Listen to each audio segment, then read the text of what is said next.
사도행전 23장 11절. 사도행전 23장 11절. 같이 읽겠습니다. 그날 밤에 주께서 바울 곁에 서서 이르시되 담대하라, 내가 예루살렘에서 나의 일을 증언한 것 같이 로마에서도 증언하여야 하리라 하시니라. 아멘. 같이 인사하겠습니다. 주의 이름으로 잘 될 것입니다. 더 잘 될 것입니다. 끝없이 잘 될 것입니다. 예배 자리에 함께 하신 여러분, 이 한 주간도 하나님 동행하심으로 잘 되는 행복한 한 주간의 삶이 될 줄로 믿습니다. 많이 놀라신 한 주였죠? 이 계엄령 때문에. 제가 이제 이렇게 별내에 있는 그 사우나를 이제 종종 가요. 그러면 그 대중탕 욕조에 주로 앉아 있는 분들이 영감님들이세요. 저는 이제 영감님들 앉아 계신데, 이제 어제도 갔다 왔는데 뭐라 그러시냐면, 에이, 덜 나쁜 놈 뽑아놨더니 말이야, 그놈도 똑같아. 그러니까 나쁜 놈이 지가 의인인처럼 더 설치네 또? 그러면서 이 자식들을 다 죽여야 된다고 뭐. 그러니까 어르신들이니까 욕이 좀 거칠.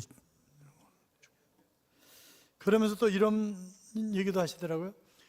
우리 오빠는 아무것도 몰라. 그게 맞나 봐. 네? 그러기도 하고, 아유, 김건희가 알았으면 그렇게는 안 됐을 거야, 뭐 이렇게 얘기하시는 분도 있고. 그런데 어떻든 우리가 나라가 위기죠. 나라 민족을 위해서 우리가 기도를 많이 해야 합니다. 물망초에 대한 꽃말을 아시죠? 물망초. 이 다럐부 강가를 사랑하는 남녀가 걷고 있었습니다. 그런데 꽃이 너무 이쁜 거예요. 그러니까 이 여자애가, 어머, 꽃이 너무 이쁘다. 그럼 남자 뭐 하겠어요? 꽃 따야지, 꽃 따야지. 그래서 꽃을 따다가 그만 거기가 무너지는 바람에 물에 휩쓸리게 되었습니다. 근데 물살이 너무 센 거예요.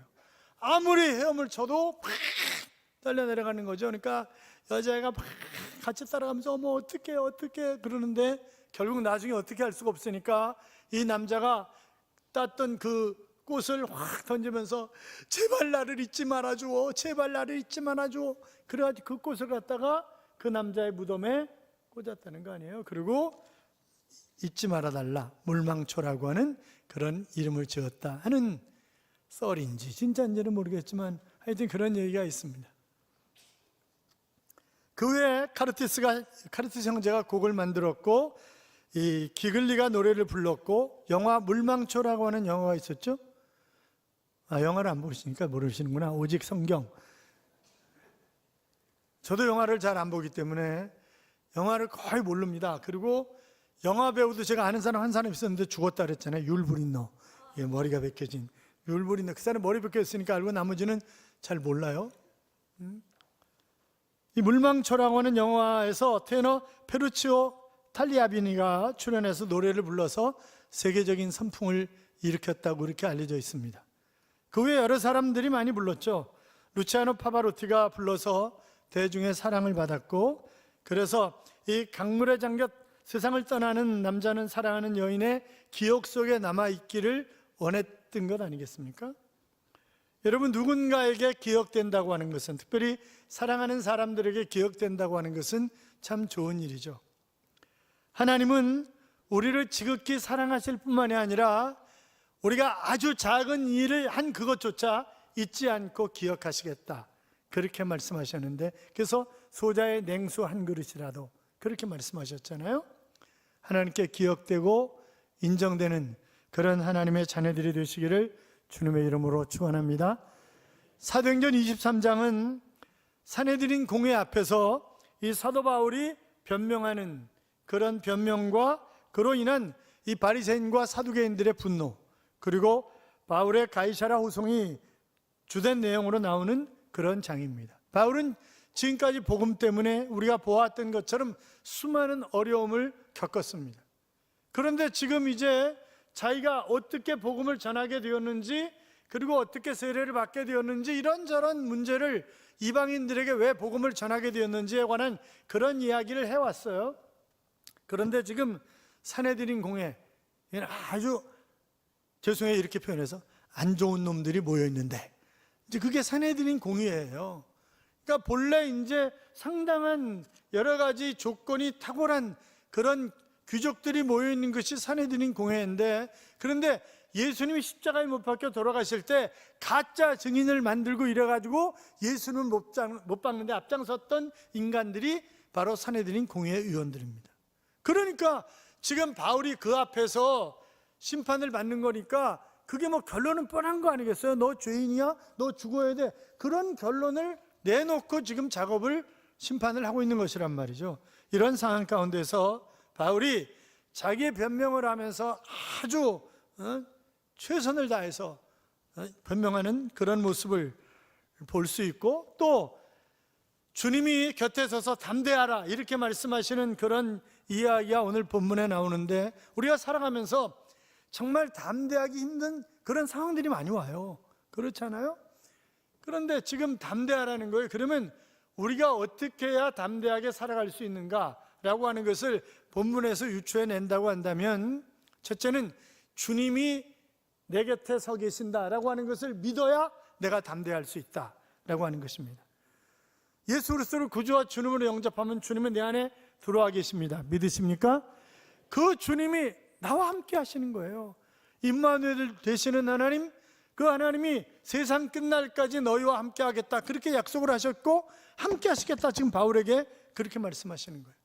창세기 15장 1절에도 보시면 아브라함아 두려워하지 말라, 나는 너의 방패요 너희 지극히 큰 상급이니라 그렇게 말씀하셨습니다. 그러니까 아브라함한테 뭐라고요? 두려워하지 말라는 거예요. 너 두려워하지 말라, 내가 너의 방패가 되어주겠다 하는 그런 약속을 하고 계시는 것을 볼 수 있는데, 우리가 아무리 위험한 곳에 서 있다 할지라도 하나님이 나와 함께 계신다면 뭐 그것이 무슨 문제가 되겠습니까? 시편에 보면 이런 말씀이 있습니다. 여호와는 나의 빛이요 나의 구원이시니 내가 누구를 두려워하리요, 여호와는 내 생명의 능력이시니 내가 누구를 무서워하리요 그랬습니다. 이것은 다윗의 시입니다. 나와 함께 하시는 하나님, 내 생명의 능력이 되시는 하나님, 그 하나님이 나와 함께 하시기 때문에 얼마든지 두려워하지 않고 담대하게, 그래서 골리앗과 맞서서 싸울 수 있었던 것 아니겠습니까? 어떻든 내가 주님 곁에 내가 있다, 주님이 내 곁에 계신다, 그러면 내가 담대할 수 있습니다. 두 번째는 사명 따라 살면 담대하게 살 수 있습니다. 어떻게 살면요? 사명 따라 살면.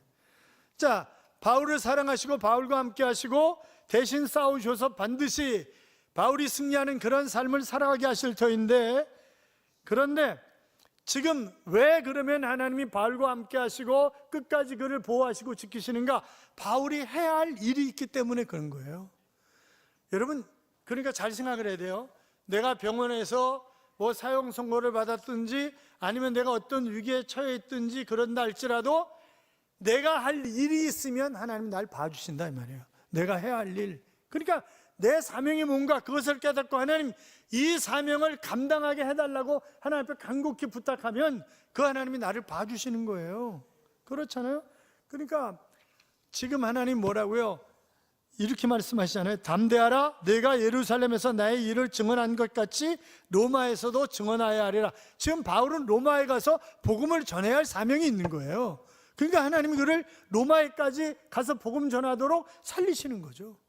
그러니까 아프리카 선교의 대부였던 리빙스턴이 아프리카에서 선교를 하고 이 마을에서 저 마을로 옮겨가는데 갑자기 코끼리 떼 수백 마리가 자기를 향해서 돌진해 오더라는 것 아니겠어요? 그래서 두 손을 높이 들고 사명이 있는 자는 죽지 않는다, 나는 사명이 있다. 코끼리띠가 갑자기 90도 팍 돌아가지고 꺾어갔다는 그런 이야기가 바로 전개에 나온다고요. 그러니까 내가 사명이 있으면 그러면 하나님이 봐주신다. 지금 2000년 전의 이야기잖아요.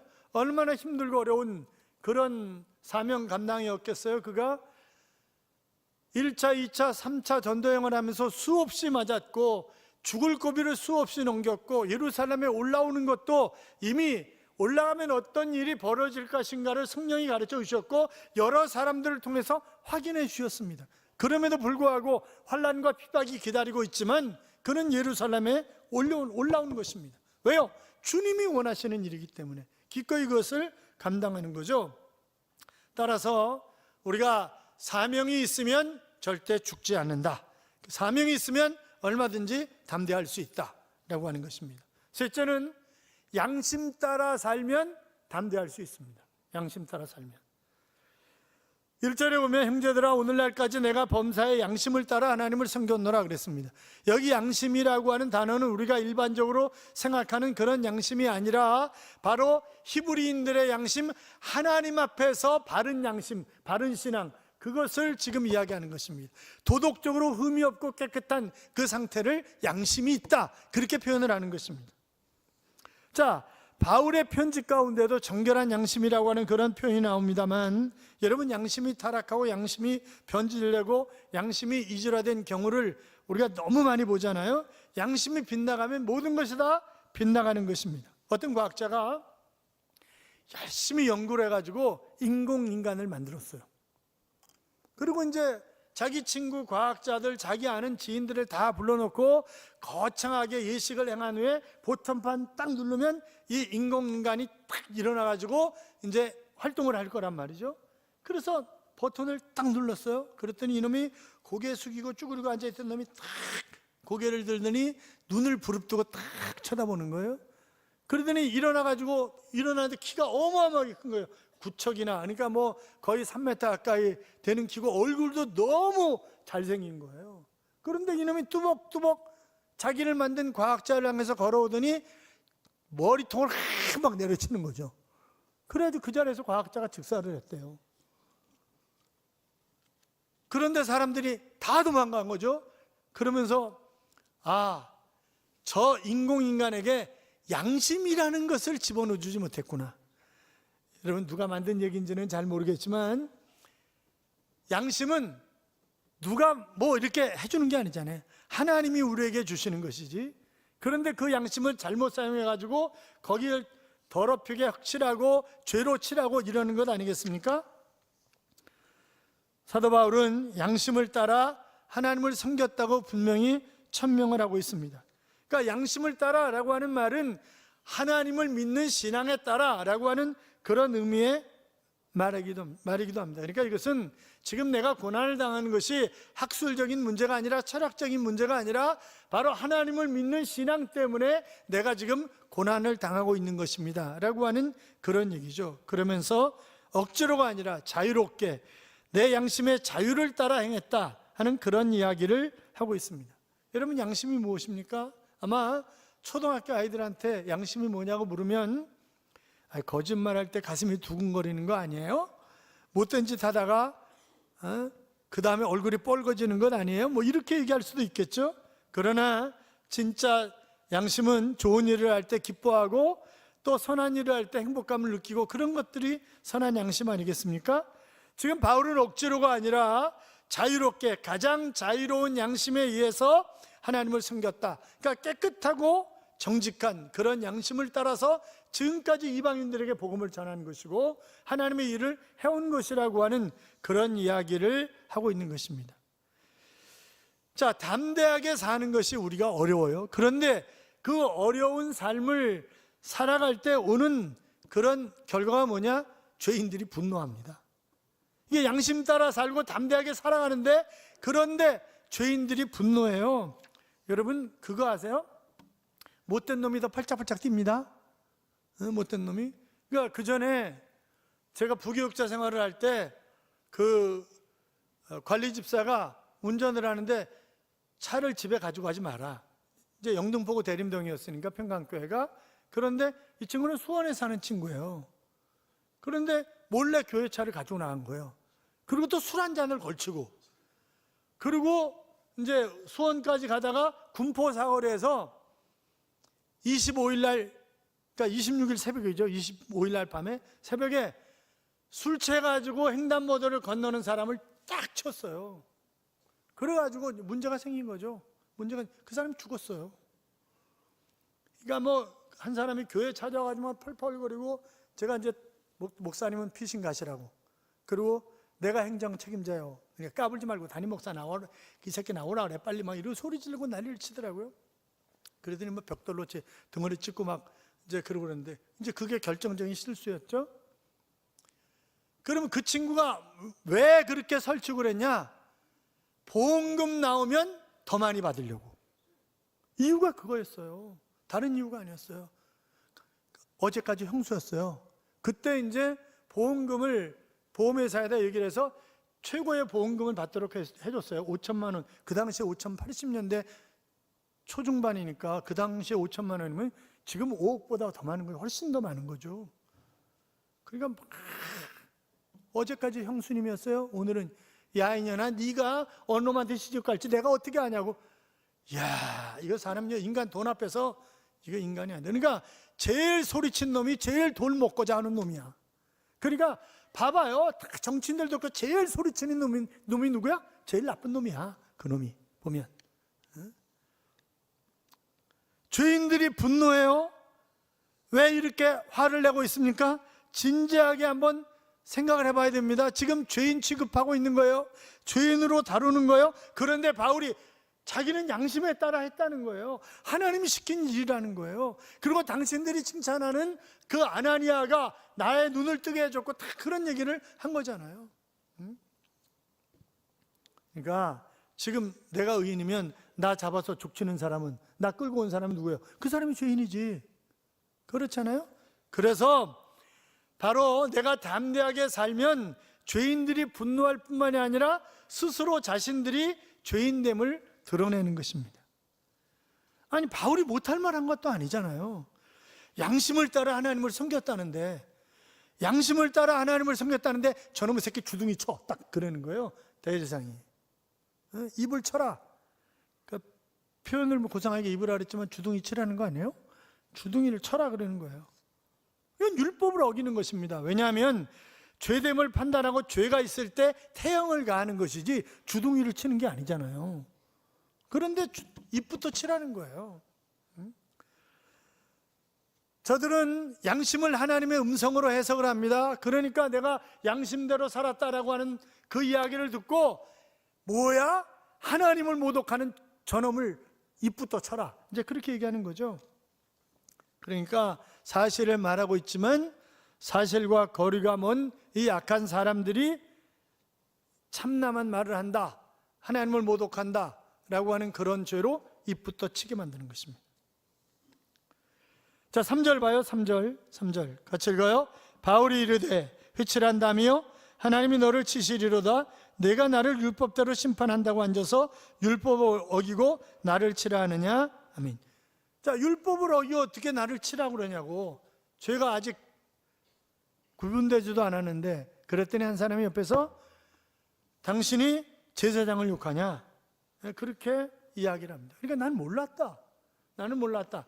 여기에 대해서 또 여러 가지 설들이 있어요. 문자적으로 진짜 몰랐다고 하는 그런 학자들도 있고, 사도 바울의 시력이 좋지 못해서 좀 떨어져 있는 제사장이 누구인지를 잘 알지 못했다, 이렇게 얘기하는 사람들도 있고, 또 어떤 사람들은 지금 법정이 워낙 소란스러우니까 누가 어떤 말을 했는지 잘 모르고 그냥 한 말이다, 이렇게 얘기하는 사람도 있지만 종교개혁자인 칼빈은 아니다.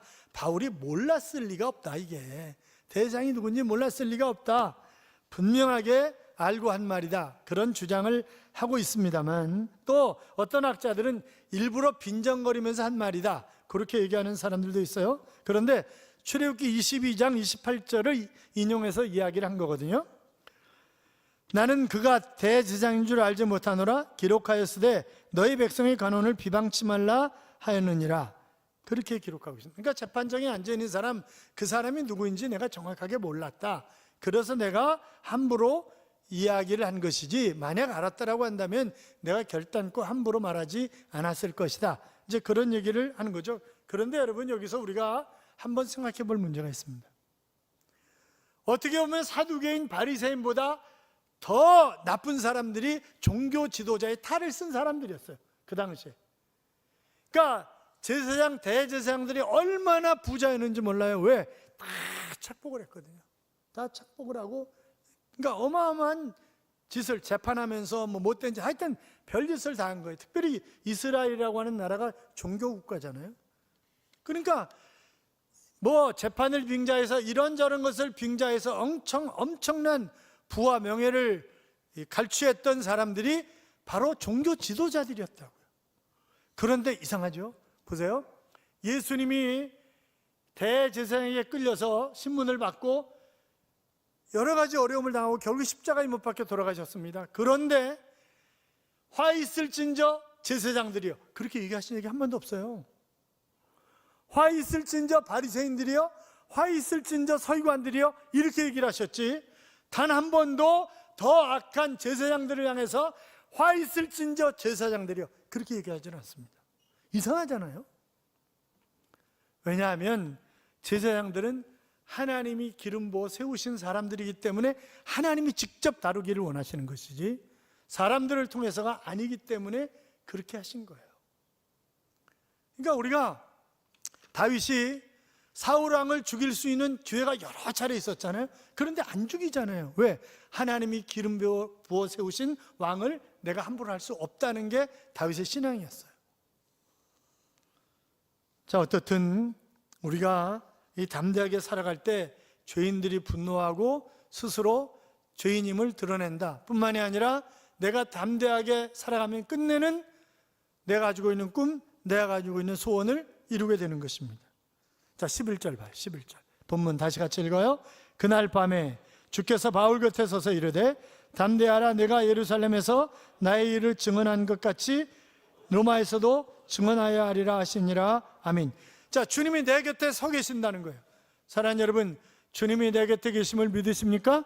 믿으면 크게 아멘. 아멘. 그렇습니다. 그분이 내 곁에 계신다는 거예요. 그러니까 두려워하지 말라. 네가 할 일이 있다는 거죠. 네가 꿈꾸고 있는 소원, 로마에 가서 복음을 전하는 것. 그런데 뭐라 그랬어요? 그날 밤에 그랬습니다. 가장 힘들고 어려운 그 시간에 주님이 나에게 다가오셔서 담대하라, 내가 예루살렘에서 나의 일을 증언한 것 같이 내가 로마에서도 증언하여야 하리라. 내가 네 곁에 있다. 이렇게 말씀하시는 거예요. 가장 위험한 순간에, 가장 힘들 때.